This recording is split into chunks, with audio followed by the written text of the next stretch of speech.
বাগবাজারের নববৃন্দাবন মন্দিরে ধুমধাম করে পালিত হলো অন্নকূট উৎসব। ৮২তম বছরে পড়ল এই উৎসব। নববৃন্দাবনের অন্নকূটে ৩০০ রকমেরও বেশি ভোগ নিবেদন করা হয়েছিল। নববৃন্দাবন মন্দির ছাড়াও বাগবাজার ভাগবত সভাতেও অন্নকূট উৎসবে সামিল হয়েছিলেন ভক্তরা।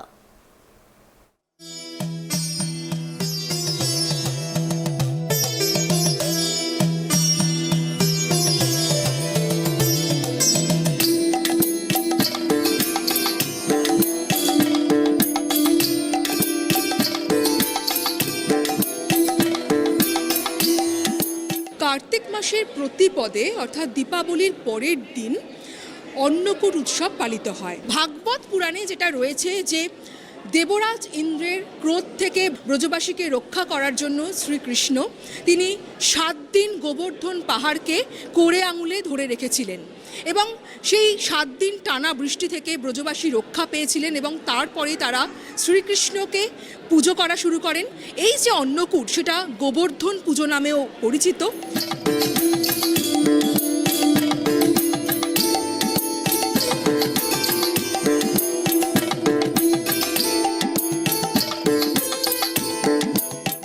দেখতেই পাচ্ছেন আমরা এই মুহূর্তে বাগবাজার নববৃন্দাবনের বাড়িতে রয়েছি এবং এই মুহূর্তে এখানে অন্নকূটের আয়োজন চলছে। অন্নকূট হচ্ছে ভাতের পাহাড়।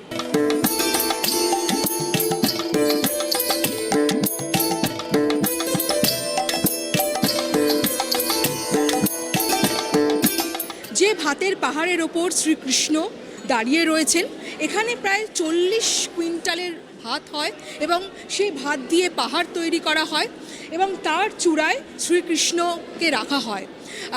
এই শ্রীকৃষ্ণের সামনে রান্না করা পদ থাকে। এখানে প্রায় 300 রকমের খাবার রাখা হয়েছে।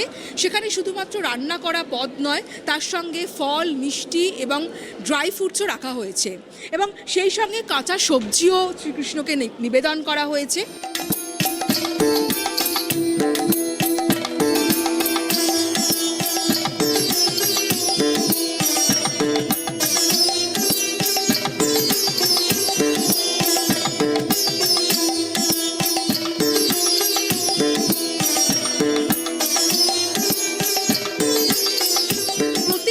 সাড়ম্বরে রাজ্য জুড়ে এই গোবর্ধন পুজো বা অন্নকূট পালিত হয়। প্রচুর ভক্ত সমাগম হয় এখানে।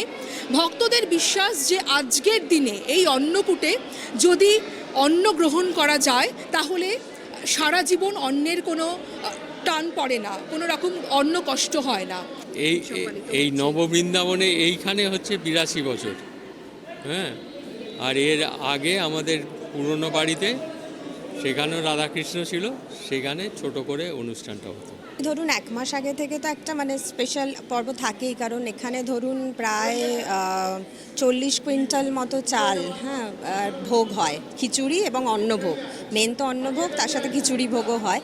তো সেই সমস্ত তো আছেই, তার সাথে ধরুন কাঁচা সবজির বাজার, কারণ এক তো হবে প্রায় 75 থেকে 80 রকমের রান্না পদ, সেটা রান্না করার জন্য সবজি লাগে।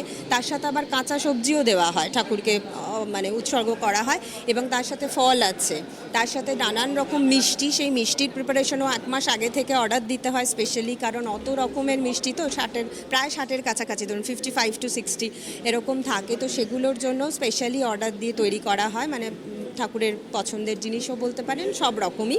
তার সাথে আপনার স্ন্যাক্স জাতীয় জিনিস, বাতাসা, মুড়ি, মোয়া, মুড়কি, যেটা মুড়কির জিনিস, মোয়া। তাছাড়াও আপনার স্পেশাল টাইপ অফ ওই চিপস থেকে শুরু করে যে ভাজা স্ন্যাক্স যেগুলো আমরা বুঝি, সেই সমস্তও আছে। তো একটা বিশাল বড় ব্যাপার। আর মেন যে রান্না পদগুলো বা সাজানো সাজসজ্জাটা শুরু হয় অ্যাকচুয়ালি কাল রাত্রি থেকে, ধরুন আগের দিন থেকে স্টার্ট হয়, কিন্তু রান্নাগুলো হয় ভোর রাত্রি থেকে, কারণ ওটা তো আবার হাইজিনের ব্যাপার থাকে, মানুষকে আমরা সবাইকে বিতরণ করব, কাজে সেগুলোর পুরো প্রপার মেজার নিয়ে সাবধানে রাখতে হয় চতুর্দিকে, যাতে পেস্ট কন্ট্রোল করে রাখা হয়, সারা রাত ধরে পাহারা দিতে হয়, সেটা একটা বিশাল যজ্ঞ বলতে পারেন।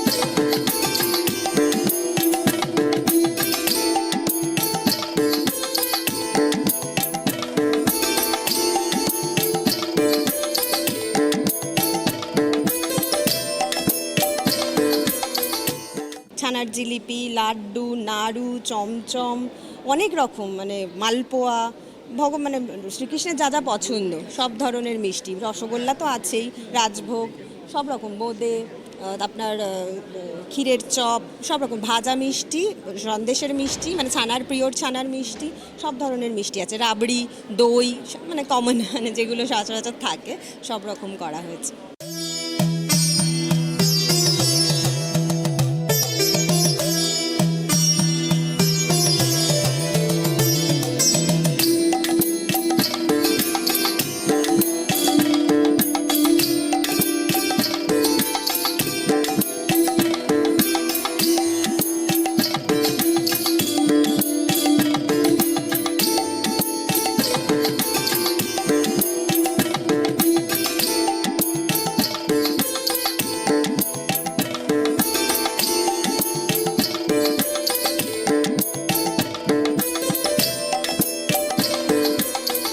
বাগবাজারের ভাগবত সভাতেও ধুমধাম করে অন্নকূট উৎসব পালিত হয়। আপনারা দেখতেই পাচ্ছেন প্রচুর ভক্ত সমাগম হয়েছে এবং এখানে উপস্থিত হয়েছেন রাজ্যের শিল্পমন্ত্রী শশী পাজা, তিনিও নিজে হাতে ভক্তদের প্রসাদ বিতরণ করছেন।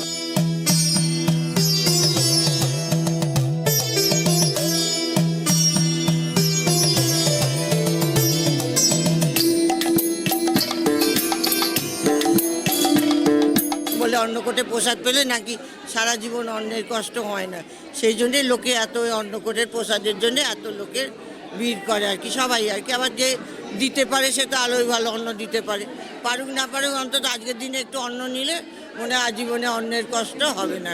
খুবই তাৎপর্যপূর্ণ এবং শুধু অন্ন গ্রহণ নয়, আর যদি কারো হাতে অন্ন তুলে দিই তাহলে একটা ভাগ্যের মানে সৌভাগ্যের কথা। শুধু তাই নয়, এটা আমাদের তো ধর্মপ্রাণ মানুষ, আমরা এতটাই আস্থাশীল এবং কেউ যাতে ভারতবর্ষে অন্যের কষ্টে যাতে না থাকেন, এটা একটু আমাদের সকলেরই দায়িত্ব, আমাদের দেখে নিতে হবে।